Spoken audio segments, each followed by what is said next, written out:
ओम नमो भगवते वासुदेवाय।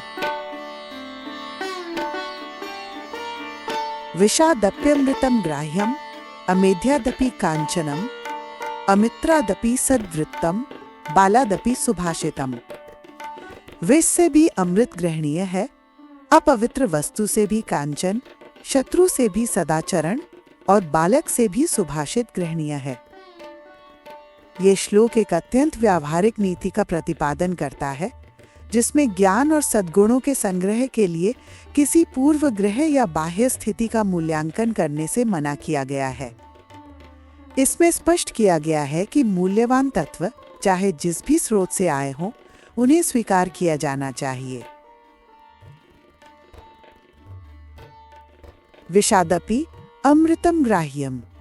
ये पंक्ति बताती है कि यदि विष जैसे अपकारी तत्व में भी अमृत तुल्य कोई उपयोगी बात या वस्तु हो, तो उसे अपनाने में संकोच नहीं होना चाहिए।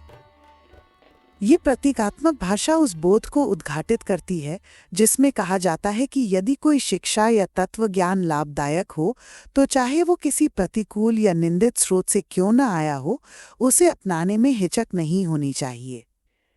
अमेध्यादपि कांचनम। अमेध्य का अर्थ है अपवित्र या त्याज्य वस्तु, जैसे कूड़ा या गंदगी।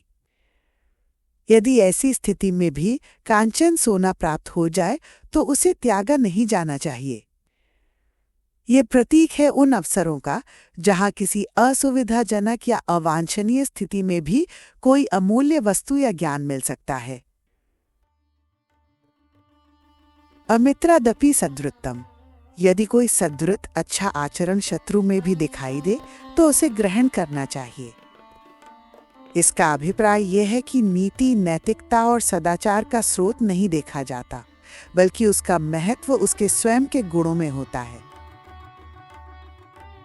बालादपि सुभाषितम। एक बालक से भी यदि कोई सुभाषित, सार्थक, सुंदर वचन सुनने को मिले तो उसे ग्रहण करना चाहिए। यह पंक्ति इस विचार को पुष्ट करती है कि ज्ञान, चाहे वो किसी अल्पज्ञ या अनुभवहीन व्यक्ति से ही क्यों न मिले, अगर वो सारगर्भित हो तो वो ग्रहणीय होता है। चाणक्य यहाँ ये सिखा रहे हैं कि जीवन में विवेकपूर्ण व्यक्ति वही है जो वस्तु, व्यक्ति या स्रोत को देखकर नहीं, बल्कि उसमें निहित गुण या दोष को देखकर निर्णय करता है। ये दृष्टिकोण आज के संदर्भ में भी अत्यंत प्रासंगिक है, चाहे वो शिक्षा, प्रबंधन, राजनीति या पारिवारिक जीवन हो। ये श्लोक हमें पूर्व ग्रह से मुक्त होकर मूल्यांकन करने की प्रेरणा देता है।